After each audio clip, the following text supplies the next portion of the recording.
ఈ ఉదయమున నీవు ఎవ్వరినీ కలుసుకొనక ముందు ప్రభువును కలుసుకో. నీవు ఎవ్వరినీ చూడకముందు ప్రభువును చూడు. నీవు ఎవ్వరితో మాట్లాడకముందు ప్రభువుతో మాట్లాడు. నీవు దేనిని వెదకకముందు ఆయన రాజ్యమును నీతిని వెదకు.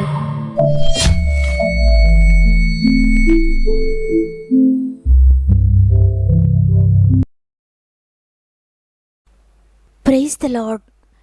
ఈ ఉదయకాలమున గాడ్ ఫస్ట్ అనే వాగ్దాన కార్యక్రమానికి మిమ్మల్ని అందరినీ మరొకసారి హృదయపూర్వకంగా ఆహ్వానిస్తూ ప్రభు అయిన యేసుక్రీస్తు నామములో నా యొక్క ప్రత్యేకమైన శుభములు మీ అందరికీ తెలియజేస్తున్నాను. ప్రియ దేవుని బిడ్డలారా, ఈ నూతన సంవత్సరంలో మీరందరూ ఎలా ఉన్నారు? ఈ సంవత్సరం ఆరంభంలో మీరు దేనిని గూర్చైనా కలవరపడుతున్నారా? ఏ విషయాలైనా మీ హృదయాలను కలవరపెడుతున్నాయా, భయపెడుతున్నాయా? అయితే భయం కలిగినప్పుడల్లా యేసునామాన్ని స్మరించండి. యేసును జ్ఞాపకం చేసుకోండి. ఆయన బలియాగాన్ని జ్ఞాపకం చేసుకోండి. ఆయన మీ కొరకు తన సమస్తాన్ని ఇచ్చారు. ఈ శరీరానికి, ఈ లోకంలో మీకు ఏది కావాలో కూడా ఆయనకు తెలుసు. సమస్తమును కూడా దయచేయగల సమర్థుడైన. కాబట్టి మీరు భయపడకుండా ధైర్యముతో, విశ్వాసంతో మీ ప్రతి సమస్యను ప్రభు చేతులకు అప్పగించండి. ఆయనే చూసుకుంటారు. సమస్తాన్ని ఆయనే సమకూరుస్తారు. మరి ముఖ్యంగా మీలో ఇంకెవరికైనా సమస్యలుంటే మీ ప్రతి సమస్యను, మీ ప్రతి ప్రార్థన విన్నపమును కామెంట్ ద్వారా నాకు తెలియచేయండి. మీ కొరకు ప్రార్థించి మిమ్మల్ని దేవుని చేతులకు అప్పగించి మీ జీవితంలో ప్రభువు అద్భుత కార్యాలు త్వరలోనే ఈ సంవత్సరంలోనే జరిగించాలని ఆశించి మీ కొరకు ప్రార్థిస్తున్నాం. మీరు కూడా ప్రభు పాదాలు పట్టుకోండి, ప్రార్థించండి. ప్రార్థన ఎప్పటికీ ఓడిపోదు. ప్రార్థనే జయము. ప్రార్థన మాత్రమే మీ జీవితంలో విజయము. ఈ మాటలు వింటున్న మీరు కూడా తప్పకుండా కామెంట్స్ అన్నీ చదవండి. ఈ వాక్యం చివరిలో అందరి కొరకు మనం ప్రార్థన చేద్దాం. అందరినీ ప్రభు చేతులకు అప్పగిందాం. మన సహోదరుల కొరకు మనం ప్రార్థించినప్పుడు దేవుడు మన దగ్గర నుండే కార్యములను ప్రారంభిస్తాడు. కాబట్టి మీరు తప్పకుండా చివరి ప్రార్థనలో ఏకీభవించండి. అందరం కలిసి అందరి కొరకు ప్రార్థన చేద్దాం. అద్భుతాలు చూద్దాం ఈ సంవత్సరంలో. దేవునికే మహిమ కలుగునుగాక. ఈరోజు ప్రభు మనకు అనుగ్రహిస్తున్న శ్రేష్టమైన అద్భుతకరమైన వాగ్దానం మత్తయి సువార్త 6వ అధ్యాయము 34వ వచనము.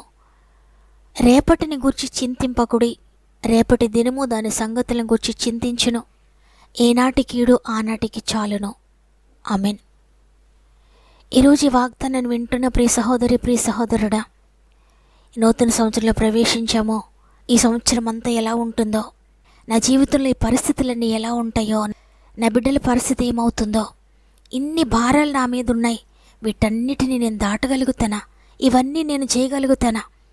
నేను చెయ్యలేని పరిస్థితులు ఎన్నో నా జీవితంలో ఉన్నాయి. నేను ఏ విధంగా ముందుకు సాగాలని నీ జీవితంలో అనేకమైన చింతలు మీరు కలిగి ఉన్నారేమో. క్రొత్త సంవత్సరము ప్రారంభిస్తూనే క్రొత్త చింతలు కూడా మీ జీవితంలో ప్రారంభమయ్యాయేమో. క్రొత్త సమస్యలు కూడా మీ జీవితంలో, మీ కుటుంబంలో ఎంటర్ అయ్యాయేమో. అయితే సృష్టికర్త అయిన దేవుడు నీకు చెప్తున్నారో డోంట్ వరీ అని. మీరు దేనిని గురించి వరీ అవుతున్నారో నాకు తెలియదు, కానీ ఈ మాట మనుషులు మాత్రం చెప్పడం లేదు. స్వయాన యేసుప్రభువు వారు తన నోటితో చెప్తున్నారు. ఈ అధ్యాయం అంతా చదివితే ఏ విధంగా ప్రార్థించాలో చెప్తున్నారు. దేనిని గురించి మొదటిగా అడగాలో చెప్తున్నారు. దేనిని గురించి మీరు అడిగితే మీకు కావలసినవన్నీ పొందుకుంటారో అవన్నీ కూడా ప్రభువు ఎంతో స్పష్టంగా ఈ అధ్యాయంలో చెప్తున్నారు. సాధారణంగా మనుషులంగా ఈ శరీరాన్ని గురించి ఎక్కువ ఆలోచిస్తూ ఉంటాం. కుటుంబాన్ని గురించి ఎక్కువ ఆలోచిస్తూ ఉంటాం. ఈ లోక సంబంధమైన విషయాలే నిత్యము రోజంతా మనకు గుర్తొస్తూ ఉంటాయి. ఇవి ఎలా చేయాలి, అవి ఎలా చేయాలి, ఈ ఉద్యోగ పరిస్థితులు ఎట్లా, ఈ వ్యాపార పరిస్థితులు ఏ విధంగా ఉంటాయి, నా బిడ్డల భవిష్యత్తు ఏ విధంగా ఉంటుంది, వివాహాలు ఏంటి, నా ఆరోగ్య పరిస్థితి ఏంటి, నా బిడ్డల ఆరోగ్య పరిస్థితి ఏంటి, ఈ ఆర్థిక బంధకాలు ఏంటి, అనారోగ్య సమస్యలు ఏంటి, నా గృహం విషయంలో ఏమవుతుంది, నేను చేయగలుగుతానా, చెయ్యలేనా అంటూ ఈ విధంగా అనేక సమస్యలు, అనేక చింతలు సాతాను నిత్యము మీకు గుర్తు చేస్తూనే ఉంటాడు. అయితే ప్రభువు స్పష్టంగా మాట్లాడుతున్న విషయం ఏంటంటే, ఈ వచనానికి ముందు వచనం చదివితే, కాబట్టి మీరు ఆయన రాజ్యమును నీతిని మొదట వెదకుడి, అప్పుడు అవన్నీ మీకు అనుగ్రహించబడును అని. ఇంకా ముందుకు చదివితే, ఆకాశ పక్షులను చూడండి, అడవి పూలను చూడండి, అవన్నీ కూడా వాటి కొరకు ఏమీ సమకూర్చుకోవడం లేదు, ఏవి కొట్లలో కూర్చుకోవడం లేదు. అయినా ప్రభువు వాటిని ఎంతో చక్కగా పోషిస్తున్నాడు. అడవి పువ్వులు ఎంత చక్కగానే ఎదుగుతున్నాయి. అవి కష్టపడవు, అవి వడకవు. అయినా అవి ఎంతో అందంగా అనేక రంగులతో చక్కటి సువాసనతో ఎంతో చక్కగా పెరుగుతున్నాయి. వాటన్నిటిని నేనే కదా పోషిస్తున్నాను. వాటన్నిటికంటే మీరెంతో శ్రేష్ఠులు. మిమ్మల్ని నేను ఎంతో శ్రేష్ఠులుగా ఈ భూలోకానికి పంపించాను. నా పోలికలో నా స్వరూపంలోని మేము చేసుకున్నాను. నా బిడ్డలుగా మిమ్మల్ని ఏర్పాటు చేసుకున్నాను. సృష్టి అంతటిని ఏలేవారిగా మిమ్మల్ని ఈ లోకానికి పంపించాను. పక్షులను, పశువులను, ఈ సర్వ సృష్టిని కూడా ఏలేటువంటి అధికారాన్ని మీకు అనుగ్రహించాను. ఇంత అనుగ్రహించిన నేను మిమ్మల్ని పోషించిన, మీకు తోడై ఉండనా, మీకు ఏది కావాలో నాకు తెలియదా? కాబట్టి ఎందుకు వరి అవుతున్నారు? రేపటిని గురించి ఎందుకు ఇంతగా ఆలోచిస్తున్నారో? మీరు వాటన్నిటినీ ప్రక్కన పెట్టి నా బిడ్డలు ఏ విధంగా రక్షణ పొందుతారు, నా బిడ్డలు ఏ విధంగా ప్రభువుకు దగ్గర అవుతారు, నా బిడ్డలు ఏ విధంగా దేవునికి నమ్మకంగా జీవిస్తారు, నేనే విధంగా దేవుని కొరకు జీవించాలి, నా భర్త ఏ విధంగా ప్రభు కొరకు జీవించాలి, ఆయన రాజ్యం కొరకు నేనేం చేయాలి, ఆయన నీతి కొరకు నేనేం చేయాలి, నీతిగా ఏ విధంగా బ్రతకాలి, పరిశుద్ధంగా నా జీవితాన్ని ఏ విధంగా కాపాడుకోవాలి అని ఈ విధంగా పరలోక రాజ్యం గురించి మీరు ఎక్కువగా ఆలోచించండి. దానిని గురించి చింతించండి. దానిని గురించి మీరు వరి అవ్వండి. దేవుని రాజ్యాన్ని కోల్పోతే నేను నిత్య నరకాగ్నికి వెళ్ళిపోతాను, ఆయన రాజ్యాన్ని కోల్పోతే నా భవిష్యత్తు ఎలా ఉంటుందో అని దానిని గూర్చి మీరు చింతించండి. దానిని మీరు మొదటిగా వెతకండి. ఇక మీరు ఈ లోక సంబంధమైన వాటన్నిటిని గురించి ఆలోచించకపోయినా ఈ లోకంలో మీకు ఎప్పుడు ఏది కావాలో నాకు తెలుసు. అవన్నీ కూడా నేను మీకు అనుగ్రహిస్తాను. కాబట్టి రేపటిని గురించి చింతించకండి. రేపటి దినము దాని సంగతులను గురించి చింతించును. ఏనాటి కీడు ఆనాటికి చాలును అని ప్రభు స్పష్టంగా మాట్లాడుతున్నారు. కాబట్టి సాతాను పెట్టి ఆ యొక్క శారీరకమైన చింతనల గురించి మీరు ఎక్కువగా వరి అవ్వకండి. ఎందుకంటే శరీరాన్ని ఇచ్చింది ప్రభు, నీ బిడ్డలనిచ్చింది ప్రభు, నీ కుటుంబాన్ని నీకు ఇచ్చింది ప్రభు, నీ ఉద్యోగమైన, నీ వ్యాపారమైన, నీకు సమస్తాన్ని అనుగ్రహించింది ప్రభు. అందువల్ల వాటిని అనుగ్రహించిన ప్రభు వాటిని పోషించడం కూడా ఆయనకే తెలుసు. ఏ విధంగా నడిపించాలో కూడా ఆయనకే తెలుసు. ఈ నూతన సంవత్సరంలో ఏ విధంగా నీ జీవితంలో కార్యములు చేయాలో కూడా ఆయనకు తెలుసు. కాబట్టి దేనిని గురించి అంతగా వరి అవ్వకండి. దేనిని గురించి అతిగా ఆలోచించి నిత్య రాజ్యానికి దూరం అయిపోకండి. చింతించటం వల్ల మీ ఎత్తు మూరుడు ఎక్కువ చేసుకోలేరు. చింతించటం వల్ల మీ నల్ల వెంట్రుక ఒకటి తెల్లగా కానీ, తెల్ల వెంట్రుక ఒక్కటి నల్లగా కానీ మీరు చేసుకోలేరు. చింతించటం వల్ల ఏది మీరు పొందుకోలేరు. చింతించడం వల్ల అనేక అనారోగ్యాలు పాలవుతారు, అనేక సమస్యలు మీకు ఎదురవుతాయి. అందువల్ల దేనిని గురించి చింతించకండి అని ప్రభు ఈరోజు ఎంతో స్పష్టంగా తెలియజేస్తున్నారు ప్రియ దేవుని బిడ్డలారా.